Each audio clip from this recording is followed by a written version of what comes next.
a sua Bíblia no Evangelho de João, capítulo 18. Nós encerramos no domingo passado a série de exposições bíblicas sobre o capítulo 17, que está inserido dentro desse alvo maior, que é o de fazer uma exposição completa do Evangelho de João. E agora nós vamos dar início a sessão narrativa do Evangelho. Porque, embora haja no capítulo 17 muito relato histórico, focado na oração que Cristo fez ao Pai, registrada pelos apóstolos, no capítulo 18, a partir do verso 1, nós passamos a tratar dos textos que falam sobre a morte do nosso Senhor e Salvador Jesus Cristo, o que antecedeu a ela e o que se seguiu aquela madrugada de domingo, quando Cristo venceu a morte. Então, hoje nós vamos fazer análise, vamos dar um salto nessa exposição bíblica bastante significativo, porque a minha intenção é nós irmos até o versículo 14. Então, vou seguir o seguinte método de exposição. Vou ler os versos e, à medida que ler os versículos, farei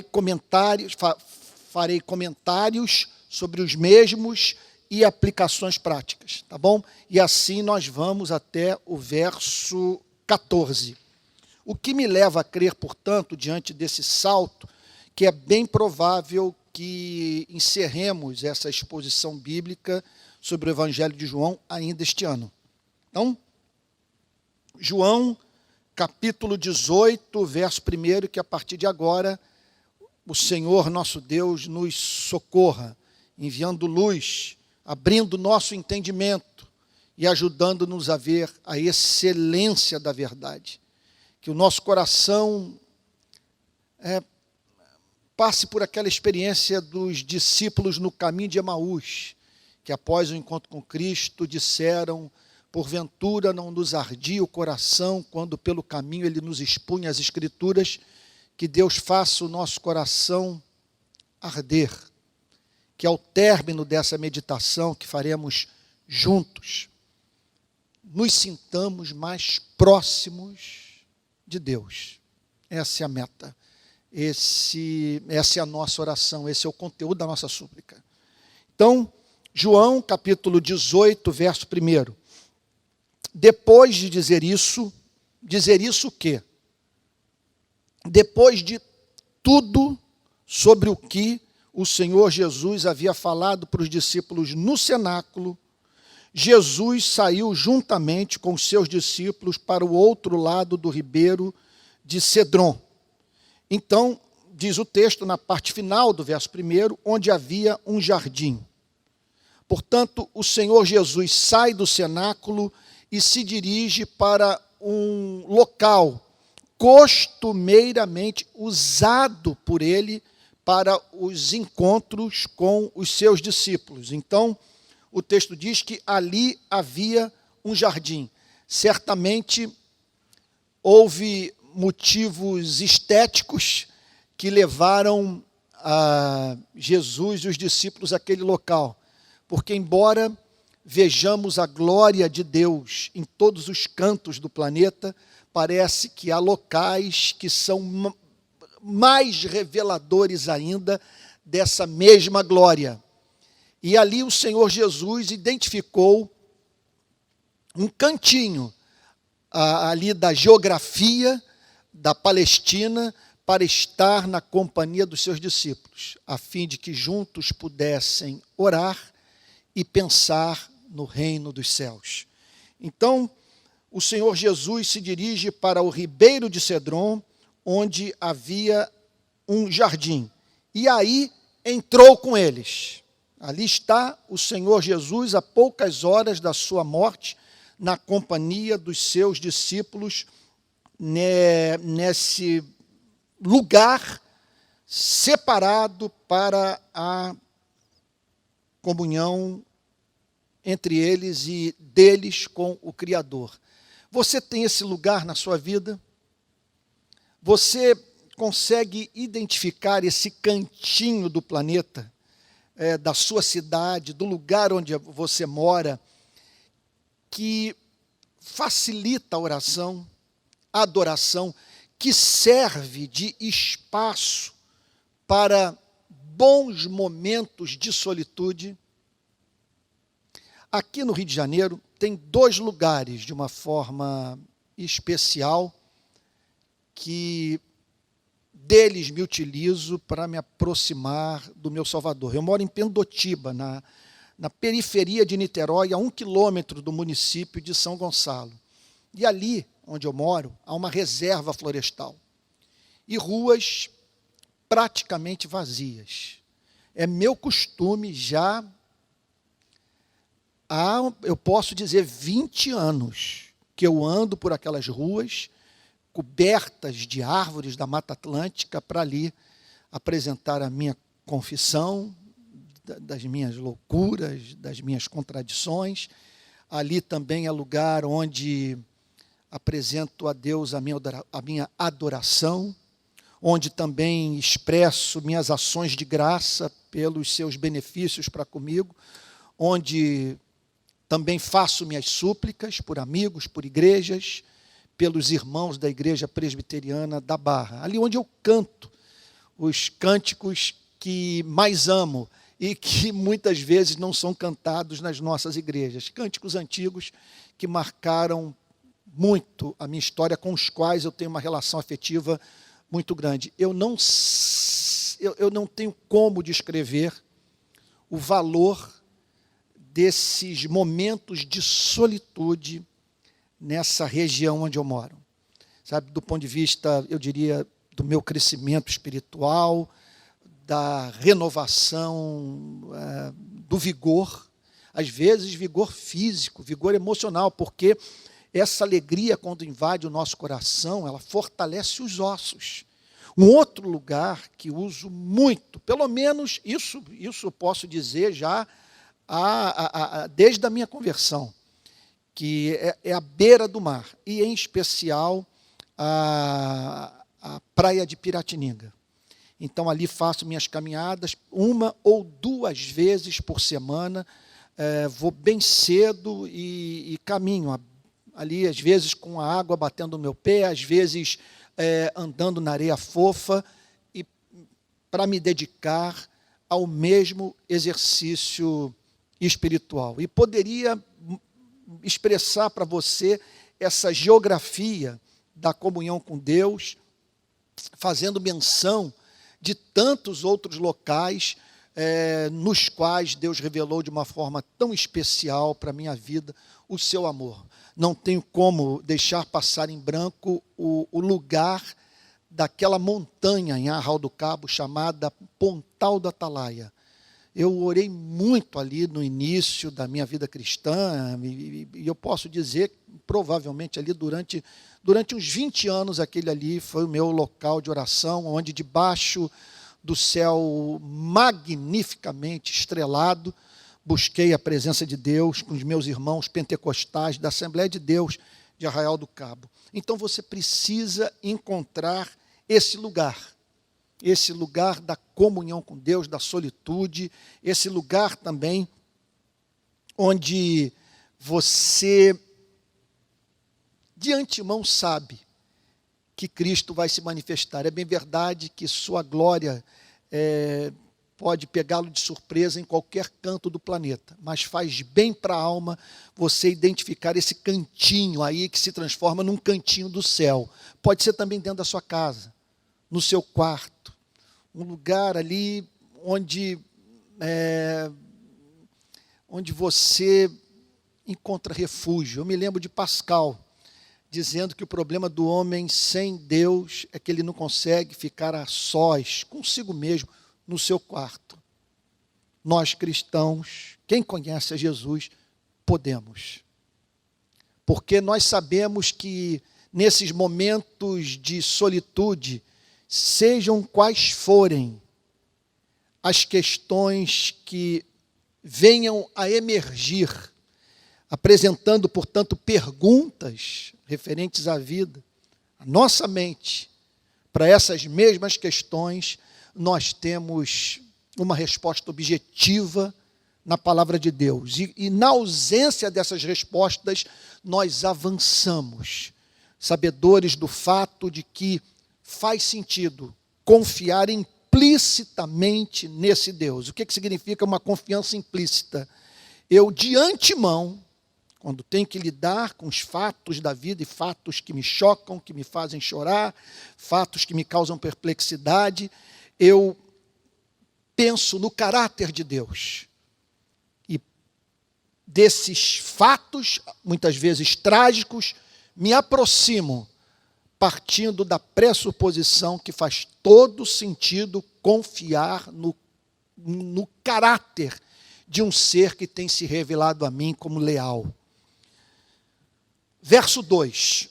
Judas, o traidor, também conhecia aquele lugar. Judas, o traidor. Por que Judas, o traidor? Porque mesmo o ministério do Senhor Jesus não foi privado desse infortúnio, desse fato referente ao reino dos céus. Sobre o que eu estou falando? A palavra de Deus é pregada. A Bíblia compara esse ministério a uma pescaria, ao ato de você jogar uma rede ao mar. E o que o próprio Senhor Jesus falou? Essa rede traz para a beira da praia toda espécie de peixe. A própria ação evangelística da igreja atrai para o seu seio pessoas que não se converteram e não se converterão jamais. Portanto, dos 12, um traiu. O que faz, portanto, com que sejamos levados pelo próprio Evangelho a desromantizar a nossa relação com qualquer igreja local. Se você está escandalizado com a igreja e, inclusive, escandalizado com a liderança da igreja, saiba de antemão que você foi avisado. Usando o português aqui do Rio de Janeiro, das ruas, você não foi enganado, você não foi ludibriado. Porque a Bíblia fala da coexistência do joio e do trigo. E lá estava, portanto, Judas, que teve acesso aos dons espirituais, que ouviu a pregação de Cristo, que testemunhou manifestações inequívocas do poder de Deus e que, contudo, não tirou nenhum proveito dessas raras oportunidades espirituais concedidas pela graça de Deus. Eu já disse isso numa outra ocasião, mas vale a pena repetir. Às vezes, o pasto é farto, mas o rebanho é magro. Nem sempre a carência de um bom testemunho por parte de uma igreja local resulta da falta de poder na mensagem do pregador. Ninguém esteve exposto a uma mensagem poderosa mais do que Judas Iscariotes. Contudo, isso não foi suficiente para transformar a sua vida. E muitas vezes nós imputamos à igreja verdadeira os crimes espirituais praticados por esse tipo de gente que se aproxima da igreja e em não poucas ocasiões, olha, se aproxima para só sair mediante a via da morte. São espinho para você e para mim, e muitos dos pecados imputados à Igreja de Cristo, na verdade, são protagonizados por esse tipo de membro de igreja local. Então, fazendo uma análise da história da igreja, quando me deparo, ou quando nós nos deparamos com pecados tão absurdos, tão grosseiros, tão derrogatórios da glória do Evangelho, tais como a venda de indulgências, a Santa Inquisição, as cruzadas, o apoio ao apartheid, o estímulo à segregação racial, nós somos levados, portanto, à conclusão que, nessas ocasiões, esse tipo de gente acabou conduzindo a vida da igreja. E se você olha para um Judas Iscariotes, antes da sua carência de regeneração se tornar manifesta, você é levado a crer que ele está entre os mais estimados servos de Deus, porque lá está um homem operando milagres, um homem que conhece a mensagem de Cristo, um homem que foi testemunha dos feitos de Deus, e contudo, não nascido de novo. Nesse momento, portanto, dessa exposição bíblica, vale a pena você submeter a sua vida a um autoexame. Sobre o que eu estou falando? Eu não estou falando sobre você perguntar para si mesmo se você é membro de uma igreja evangélica, se você é contribuinte, se você sempre foi assíduo aos cultos da igreja que frequenta. Quando nós lemos no verso 2, Judas o traidor, nós somos remetidos para questões mais profundas. Eu nasci de novo. Cristo é real para mim. Eu amo. Eu não vejo mais os seres humanos como árvores, mas eu consigo distinguir a vida de um homem do restante de toda a criação, a ponto de mensurar o valor da sua vida aos olhos de Deus. Eu já me arrependi dos meus pecados, eu passei pela humilhação moral e metafísica, a ponto de me desesperar de Cristo e para Ele correr em busca de salvação integral. Quem convive comigo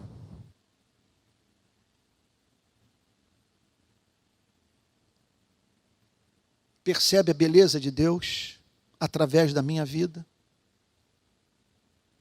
Quando eu chego nos ambientes que frequento, a minha presença faz bem. Eu sou leal aos meus amigos. Eu sou misericordioso. Eu revelo um espírito perdoador. Pessoas que se aproximam de mim, me veem como um irmão, como um pai, como um amigo verdadeiro. São perguntas que precisamos responder à luz desse impressionante fato. Judas o traidor, que também conhecia aquele lugar. Ele conhecia o jardim frequentado por Cristo e pelos discípulos, porque durante aqueles 3 anos de vida pública do Senhor Jesus, Judas teve acesso àquele lugar, repito, na companhia dos discípulos e do próprio Cristo. Então Judas também conhecia aquele lugar, porque Jesus muitas vezes havia se reunido ali com os seus discípulos. Então, não há mínima dúvida que nós não estamos aqui diante de uma atitude temerária de Cristo. Nós não estamos aqui diante de uma pessoa que tomara a decisão de expor sua vida desnecessariamente ao risco de morte. Porque qualquer pessoa que tenha sido objeto da traição de um homem como Judas, não vai se deixar colocar em suas mãos. Será capaz de antever o que pode facilitar a execução dos seus intentos pecaminosos. Então a Bíblia, nessa passagem, não está nos estimulando a nos colocarmos como presas fáceis nas mãos dos nossos adversários. A Bíblia não está ensinando a imprevidência, a Bíblia não está ensinando o comportamento temerário. O que a Bíblia está ensinando é que Jesus deliberadamente procurou a morte. Ele foi para aquele local sabendo que Judas haveria de usá-lo a fim de entregar o Senhor Jesus Cristo às tropas do templo e do Império Romano. Então Jesus é descrito como quem havia, em não poucas ocasiões, visitado aquele lugar com os seus discípulos. Essa passagem, portanto, ressalta o investimento que Cristo fez na vida daqueles 12 homens. O quanto se dedicou a eles e trabalhou para formar o caráter dele próprio na vida desses homens que haveriam de transformar o mundo. Não há nada de que a igreja dos dias de hoje mais careça do que essa, vamos assim chamar de dimensão orgânica da vida da igreja. Tudo se tornou muito impessoal no nosso meio. E conforme as igrejas vão crescendo, elas tendem a perderem esse contato face a face, essa intimidade e esse relacionamento estreito entre o evangelista e aqueles que foram levados a Cristo pelo pregador da palavra de Deus. Não há nada mais importante para o presente momento da história da igreja do que o discipulado, do que esse contato íntimo pessoal. Eu estou entre aqueles, eu posso dizer que o que eu tenho a falar agora é fruto de 38 anos de ministério. Em 2022, agora, eu faço 30 anos de ministro ordenado pela Igreja Presbiteriana, mas prego a palavra de Deus desde que me converti. E a conclusão que eu cheguei é que, embora o púlpito seja imprescindível para a saúde espiritual da igreja, e chego ao ponto de dizer que a igreja não passa do púlpito, o púlpito bom não é suficiente para a vida de uma igreja local. Se essa igreja não oferecer meios para que as pessoas sirvam a Cristo, se sintam úteis no tempo e no espaço, se não há amor nessa igreja, se não, os relacionamentos não são verdadeiros, o púlpito não vai dar conta de manter essa igreja unida e em processo de ininterrupto crescimento.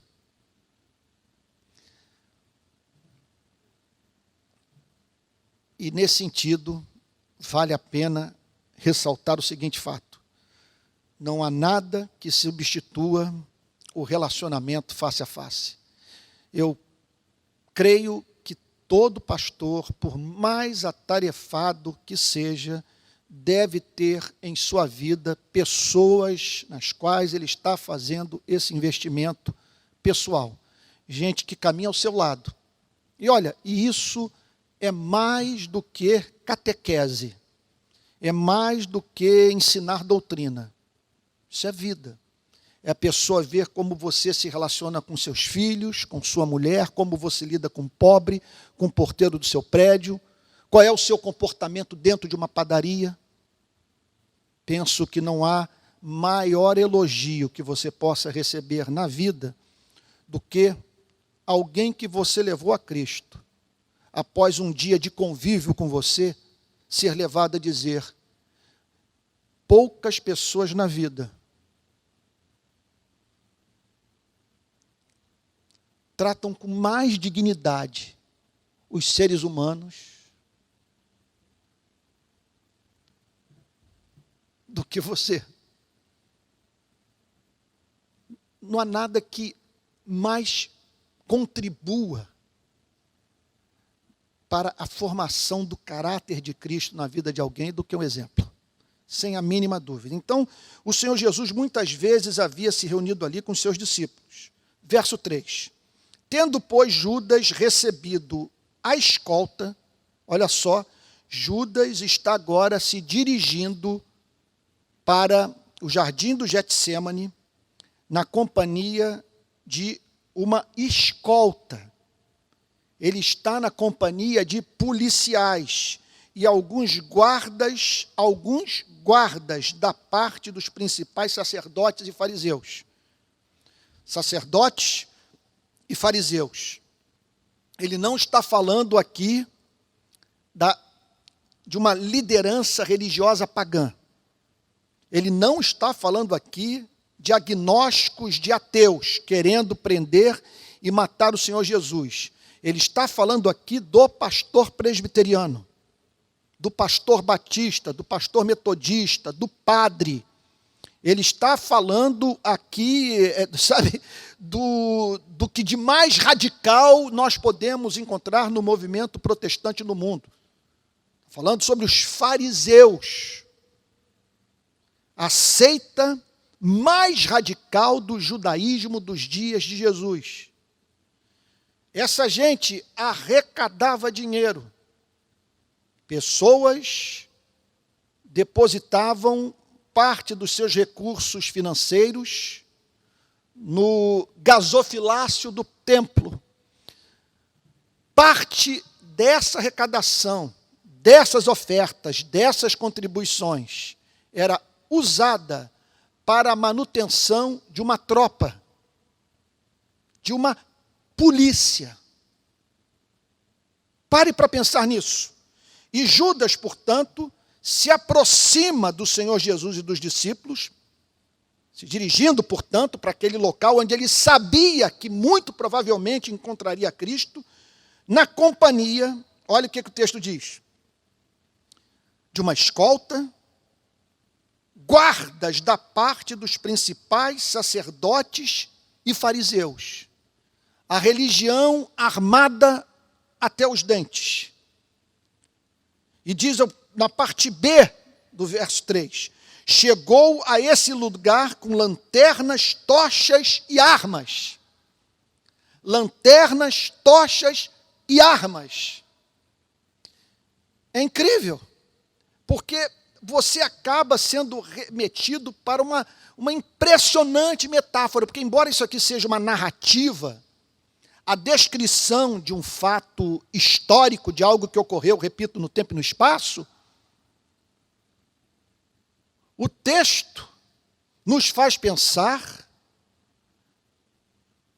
nessa possibilidade trágica do mundo espiritual, da instituição religiosa estar trabalhando duro para dar fim à sua razão de ser. Aqui os sacerdotes e fariseus, na companhia de Judas, o traidor,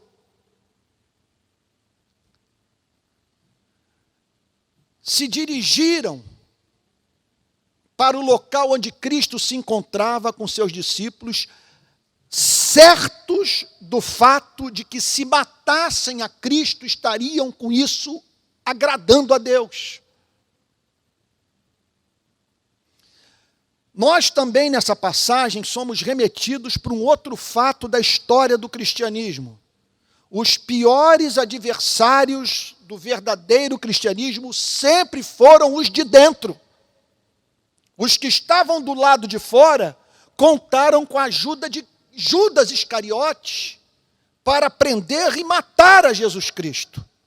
Então, que todos nós submetamos a nossa vida a esse autoexame, igualmente importante. Será que o nosso zelo é um zelo refletido? Ou estamos trabalhando a partir do extremo oposto, de um zelo irrefletido? Há paixão, mas não há entendimento. E, consciente ou inconscientemente, nós estamos trabalhando para a destruição da fé cristã.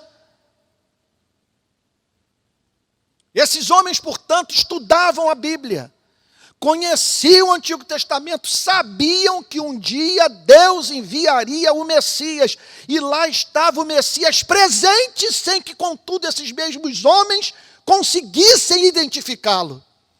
Por isso eu repito, cuidado com as instituições religiosas.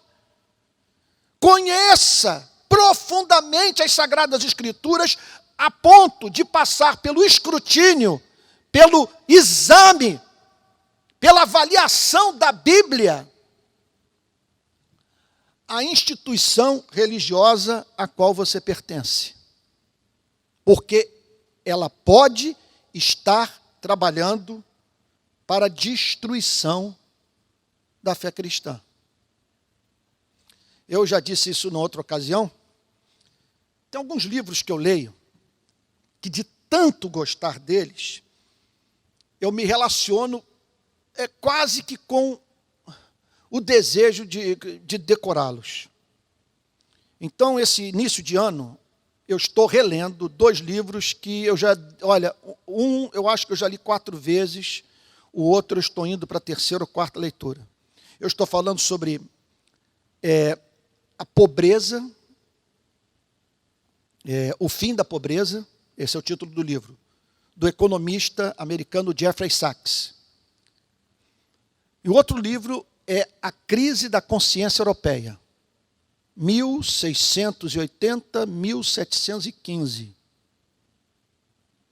Um livro escrito por Paul, que é francês, Azar, que fala, portanto, sobre a ruptura da cultura europeia a partir do final do século XVII com o cristianismo. Poucos livros vão ajudá-lo tanto a entender qual o verdadeiro adversário da fé cristã e que está por trás.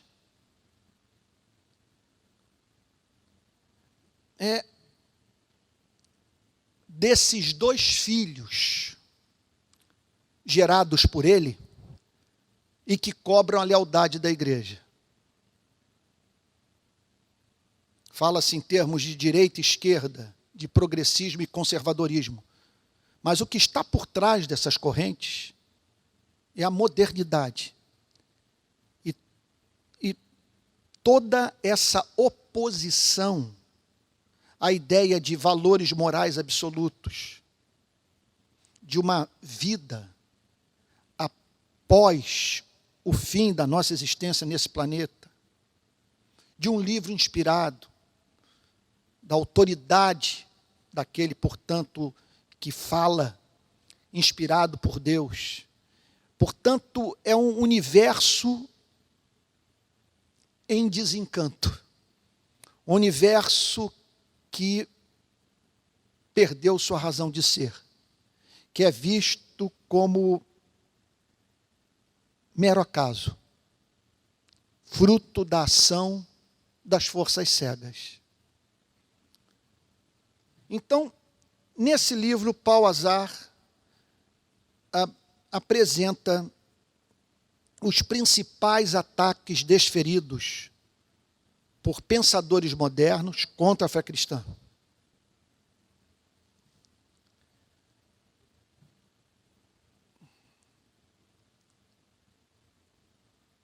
Olha, nenhum me abalou. Eu estou até agora para ler 2 livros centrais para que entendamos, eu ainda não os li, para que entendamos o conteúdo desses ataques desferidos contra o cristianismo pela modernidade. Um livro é do Bertrand Russell, Por que não sou cristã? E o outro livro do Feuerbach, que ele fala também sobre a essência do cristianismo, procurando desconstruir a fé cristã. Esse livro é mais importante do que o do Bertrand Russell, porque Feuerbach fez a cabeça de Marx, fez a cabeça de Nietzsche, é um autor central para que entendamos essa ruptura da elite intelectual europeia com o cristianismo, que acabou permeando toda a cultura, e o resultado é essa Europa hoje de templos vazios, em que a igreja funciona mais como obra de arte, um local para recitais, do que um ambiente em que a pregação da palavra de Deus é feita no poder do Espírito Santo. Isso passou em grande parte da Europa. Mas um dos ataques, para mim, mais duros de admitir, com os quais a gente, com o qual a gente tem que lidar com o coração sangrando, é quando esses autores dizem o seguinte: olha, no fundo, se analisarmos o comportamento dos cristãos e comparando com o comportamento dos ateus, não há diferença. Eles diziam o seguinte: nós não precisamos da igreja para viver uma vida decente. Olha como que os cristãos lidam uns com os outros. Olha as guerras que eles fazem. Olha católicos e protestantes se engalfinhando. Olha as divisões dentro do próprio protestantismo. Como explicar, por exemplo, a impossibilidade de diálogo entre Lutero e Zwinglio, entre presbiterianos, entre calvinistas e arminianos? De a quantidade de água a ser lançada sobre a cabeça ser suficiente para rachar uma igreja.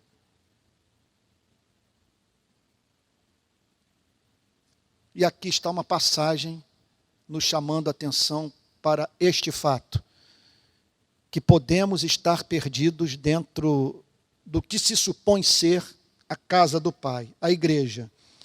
Tendo, pois, Judas recebido a escolta e alguns guardas da parte dos principais sacerdotes e fariseus, chegou a esse lugar com lanternas, tochas e armas. Lanterna, tocha, eles estavam procurando Jesus, mas para matá-lo. Que coisa impressionante. Verso 4. Então Jesus, sabendo de tudo o que ia acontecer com ele, porque havia sido decretado, porque era da vontade do Pai que um morresse pela sua igreja, a fim de redimi-la dos seus pecados, sabendo de tudo o que ia acontecer com ele. Portanto, isso aqui é o ápice da maturidade espiritual.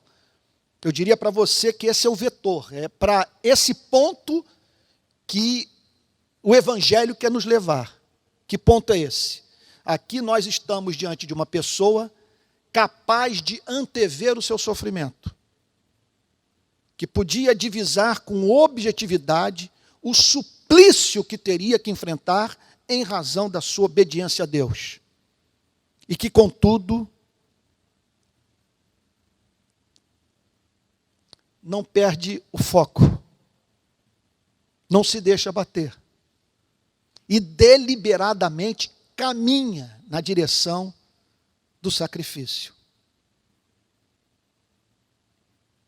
Então Jesus, sabendo de tudo o que ia acontecer com ele, adiantou-se e perguntou-lhes: a quem vocês estão procurando?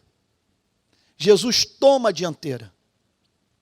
ele não busca fuga, ele se identifica, porque entendera que para isso ele viera. Verso 5. Eles responderam: a Jesus, o Nazareno. Aquele rapaz, 33 anos, aquele rapaz de nome Jesus, que foi criado na cidade de Nazaré.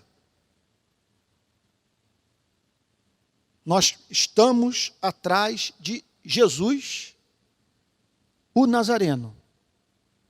Olha que coisa, a quem vocês estão procurando? Olha que pergunta. Estamos procurando a Jesus.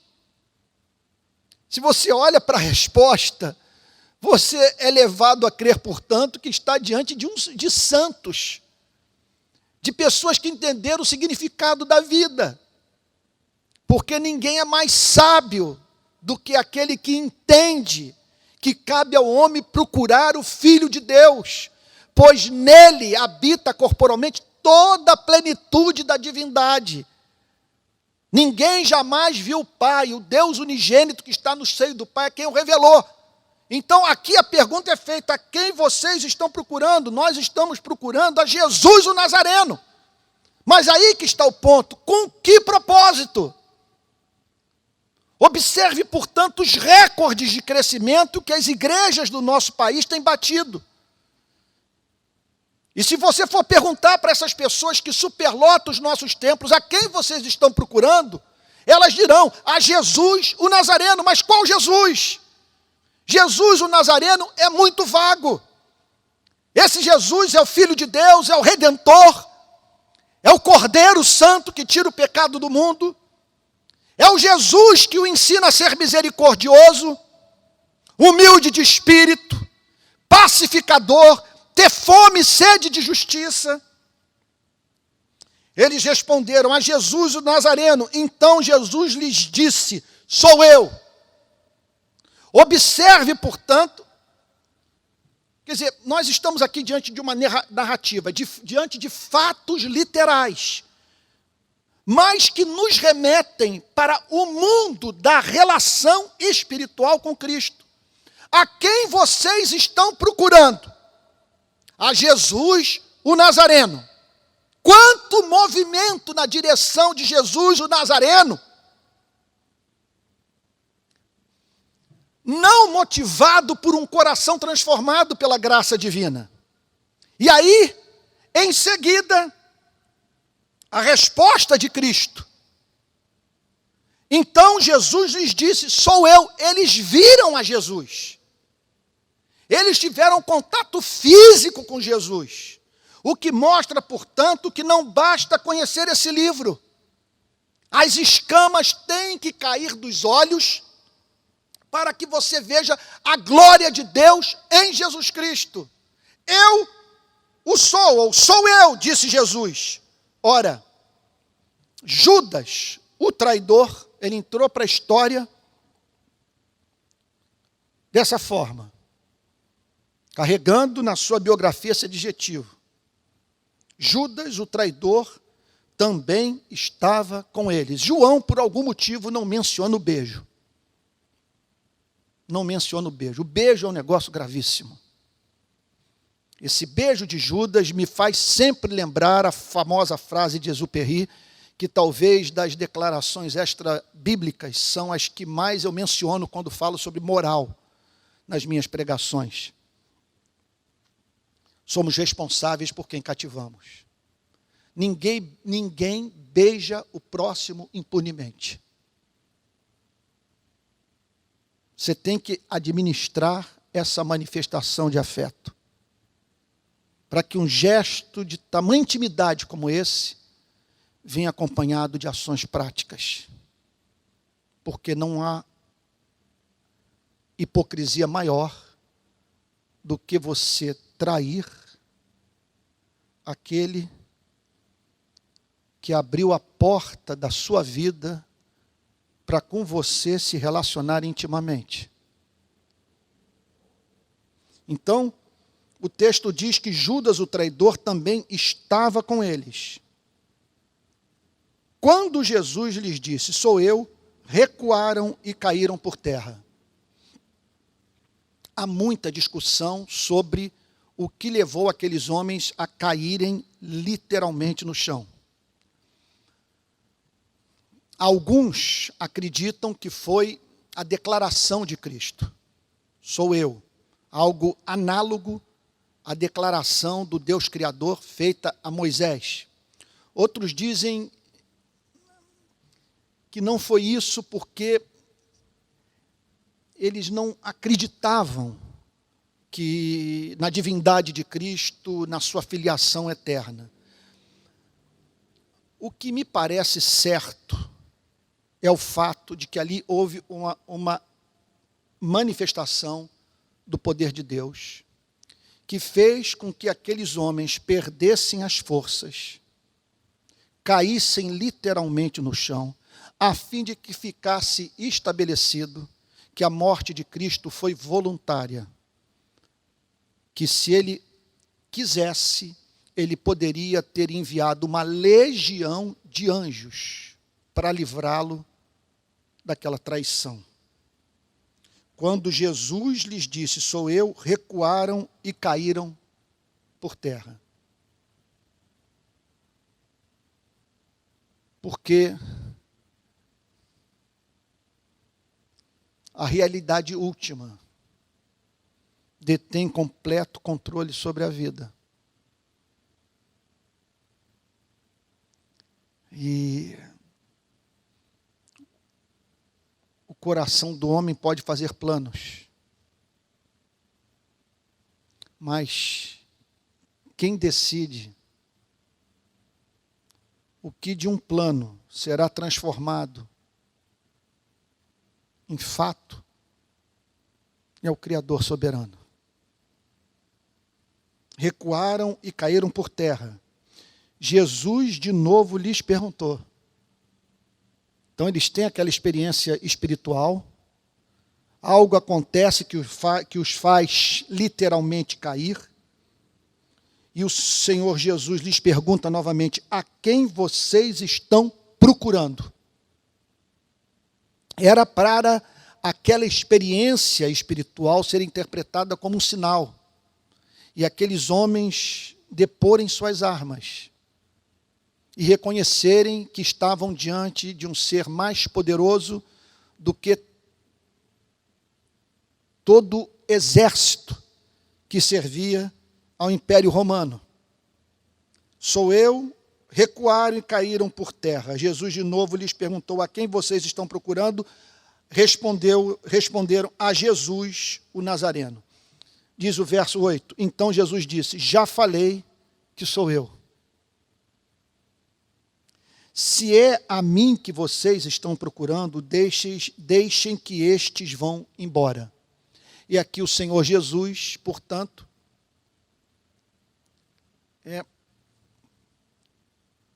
entra para a história como paradigma da virtude, da coragem e do amor leal. O texto diz, se vocês estão me procurando, deixem que estes vão embora. O negócio de vocês é comigo. Vocês querem, na verdade, me matar. Então, eu peço a vocês que preservem a vida desses homens que estão comigo. Se amizade.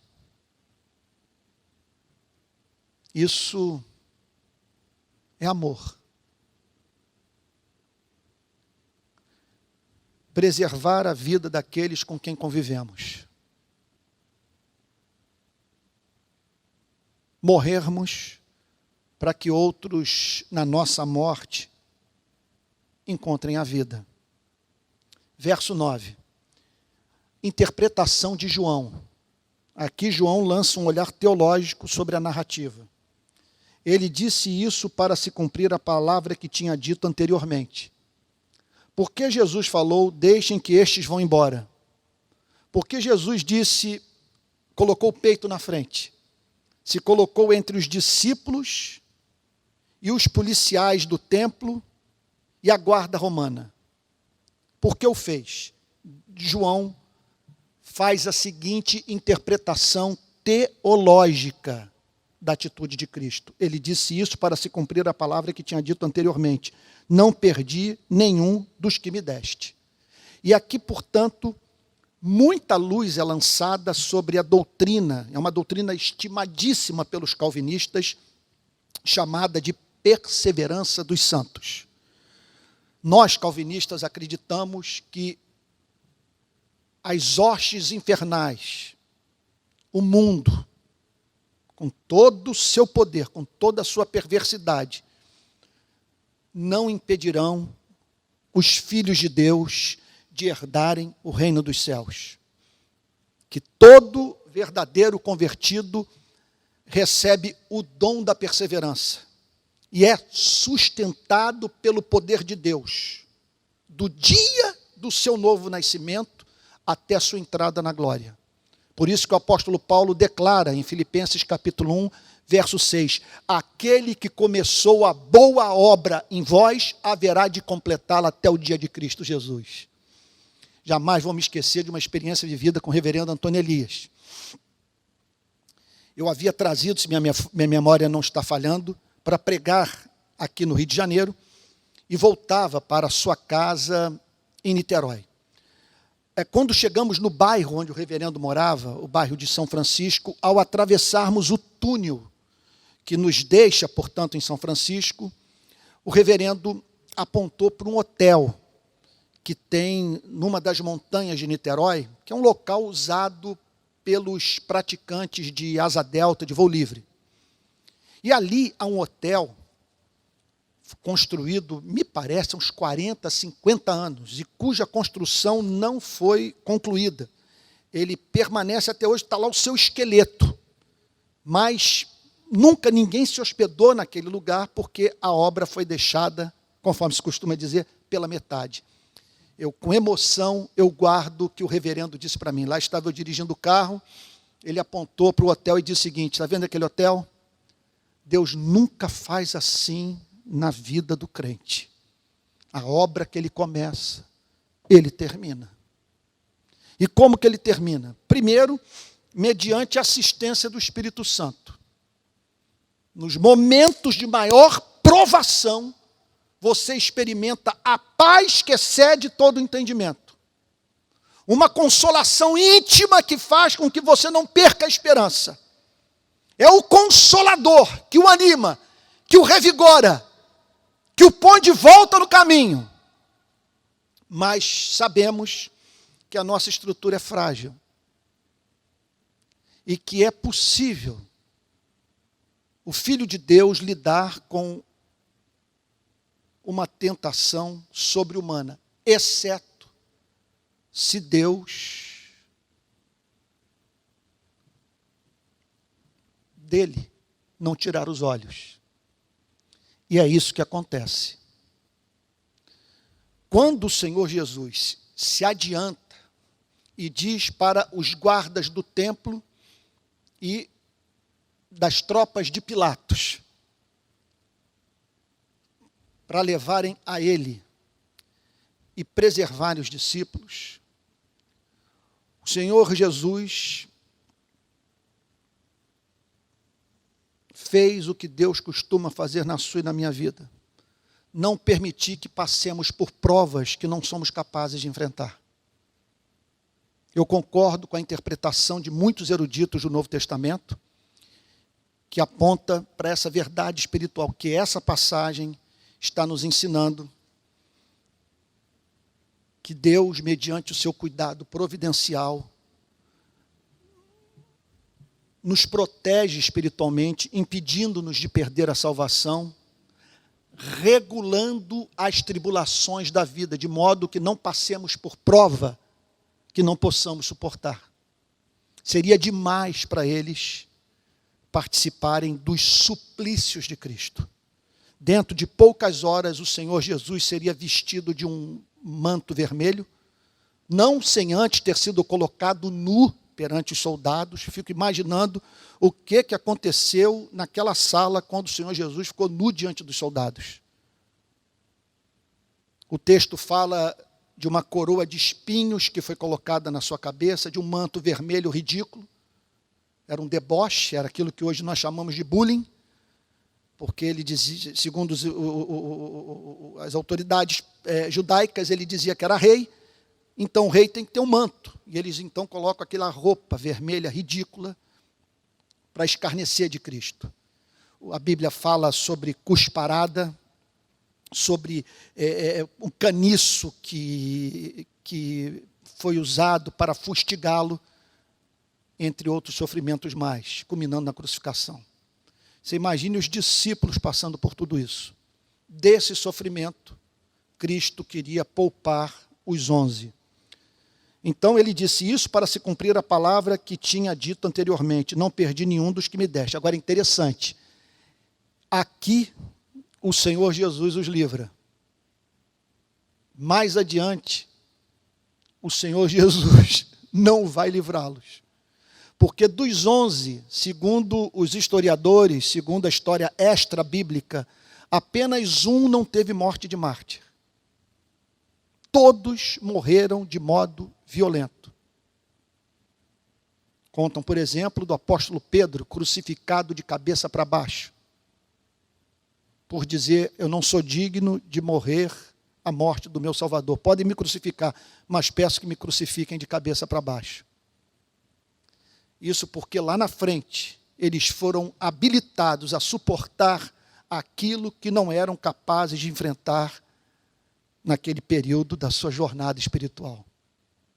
E assim também hoje, tal como você, eu me vejo lidando com sofrimentos que eu não sei se eu suportaria ali na casa dos 20 anos, no início dos meus 30 anos de idade, quando eu não sabia aquilo que eu haveria de enfrentar na minha relação com o movimento evangélico brasileiro.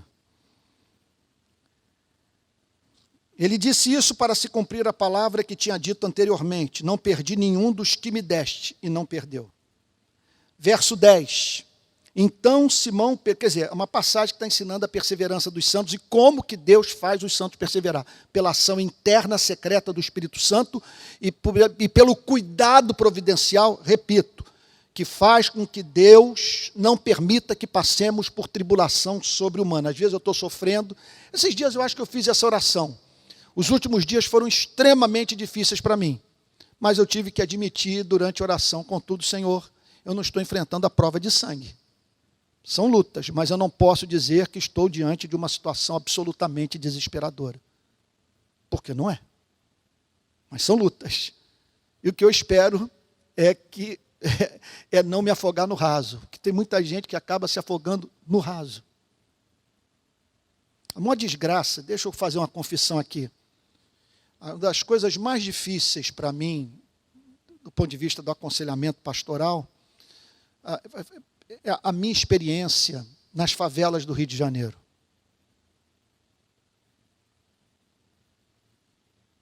Quando eu vejo mães faveladas que não desistiram de viver após terem visto um filho perder o tampão da cabeça por um tiro de fuzil, uma bala chamada bala perdida. Eu tenho que, nessas horas, dizer para a pessoa com quem eu estou conversando: você está sofrendo por não ter tido acesso a alguns luxos da vida. Mas permita-me dizer, você não sabe o que é sofrimento. E eu conheço pessoas que, em circunstâncias muito mais difíceis do que as suas, não perderam o ser. Não estão infernizando a vida do próximo como você inferniza. É claro que isso não pode ser dito. E é claro que você tem que tratar todos com misericórdia. E a partir da visão da sua própria fraqueza. Eu estou falando de uma tentação que eu sofro. Que é a tentação de você ser rude com pessoas que estão passando por sofrimentos que eu diria não são considerados como tais por quem viu o inferno.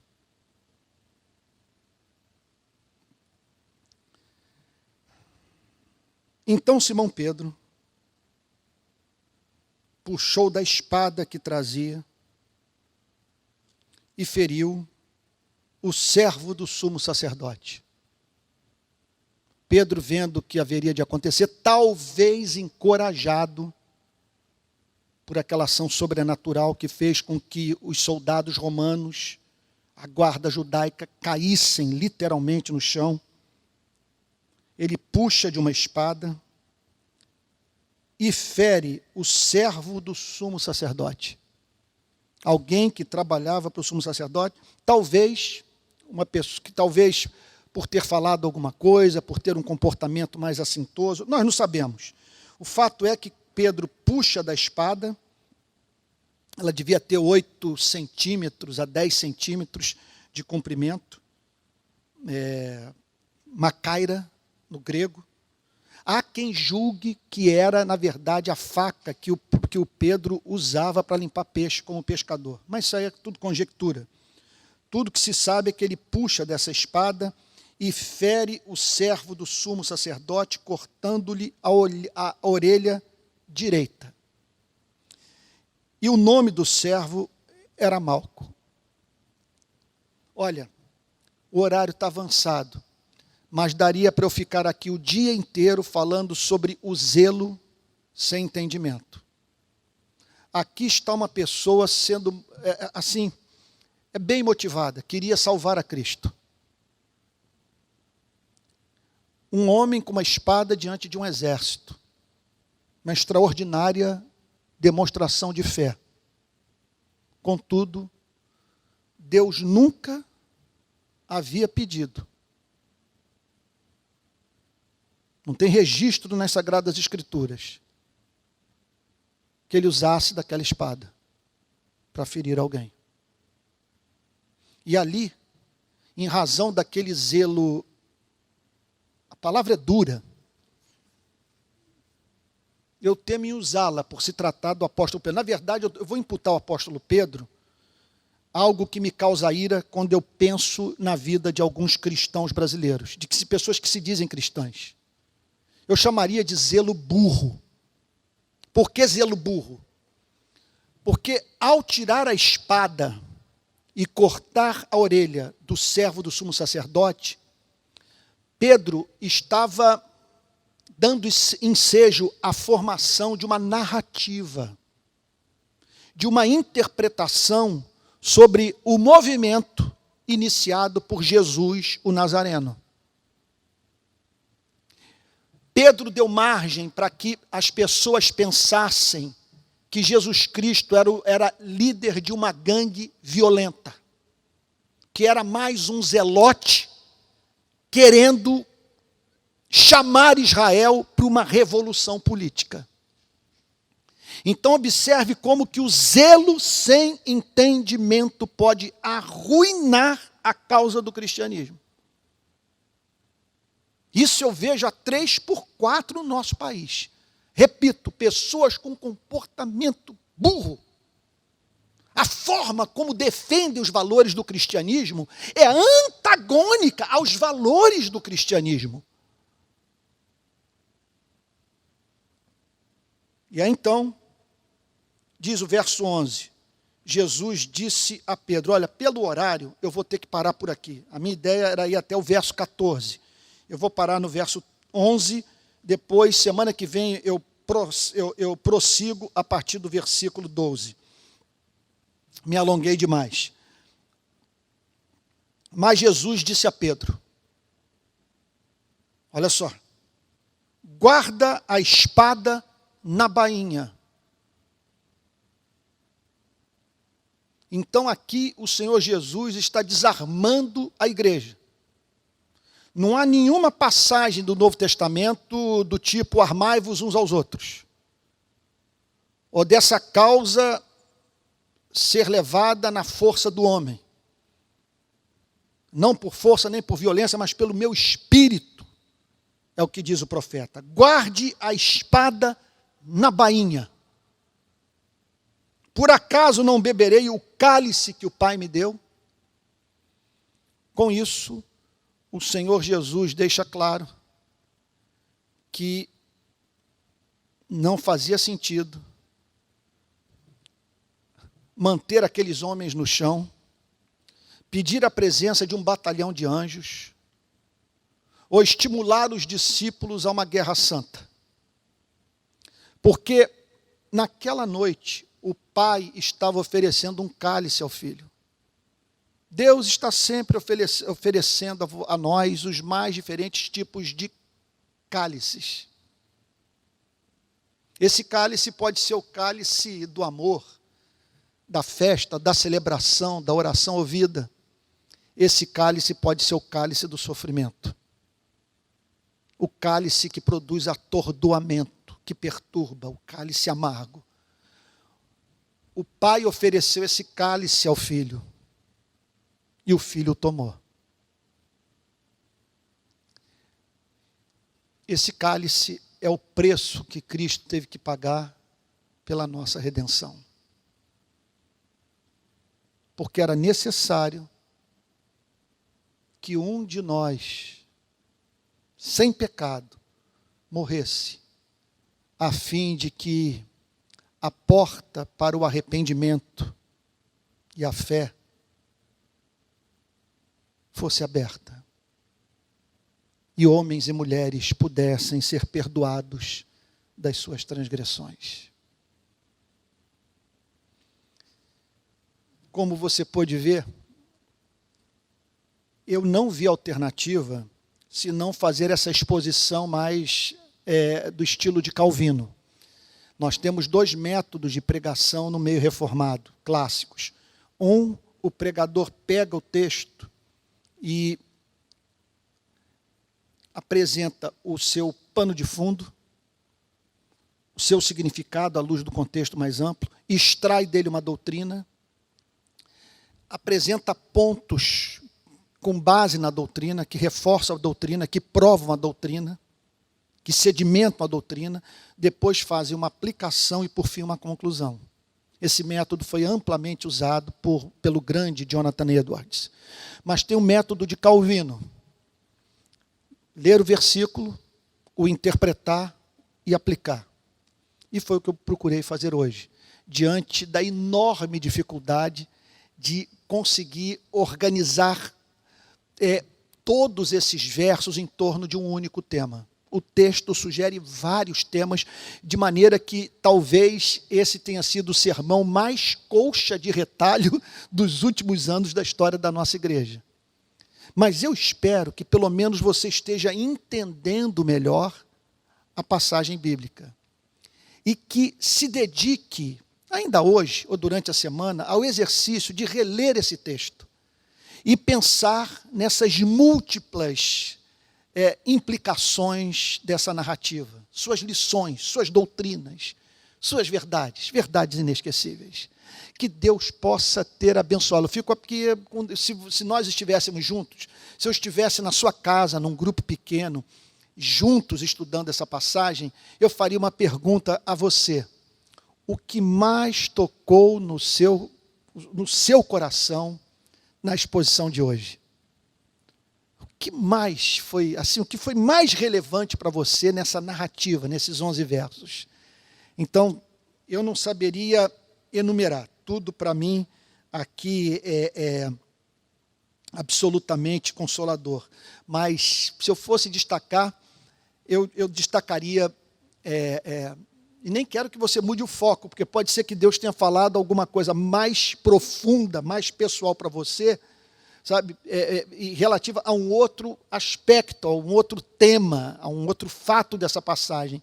Mas nada me tocou mais do que a disposição voluntária de Cristo de morrer por você e por mim, de deliberadamente buscar a morte, tomar esse cálice, a fim de que você e eu não precisássemos tomá-lo. A Deus toda a honra, toda a glória e todo o louvor por ter enviado seu único Filho para a nossa redenção. Vamos orar? Pai Santo, nós te agradecemos por essa narrativa bíblica, tão rica em verdade e aplicações, Senhor, que podemos fazer no nosso dia a dia. Nós rogamos a Ti que essas lições sejam eternas, fiquem guardadas no nosso coração. Porque não queremos tomar o caminho de Judas. Não queremos tomar o caminho desses sacerdotes, dos fariseus. Não queremos estar entre aqueles que, diante de tantas evidências, tiveram o coração endurecido para a verdade. Senhor, que fato aterrador. Quanta luz aquela gente recebeu. Sem, contudo, tirar proveito de revelação tão especial da verdade. Guarda-nos, Senhor. Não podemos terminar sem agradecer ao Senhor por uma das promessas mais comoventes contidas no texto. Que o Senhor não haveria jamais de perder aqueles que o Pai entregou ao nosso Salvador. Te agradecemos porque pelo Teu Espírito o Senhor nos sustenta na luta. E pelo Teu governo providencial o Senhor não permite que passemos por provas insuportáveis. A Ti toda honra, toda glória, todo louvor pelos séculos dos séculos. Amém.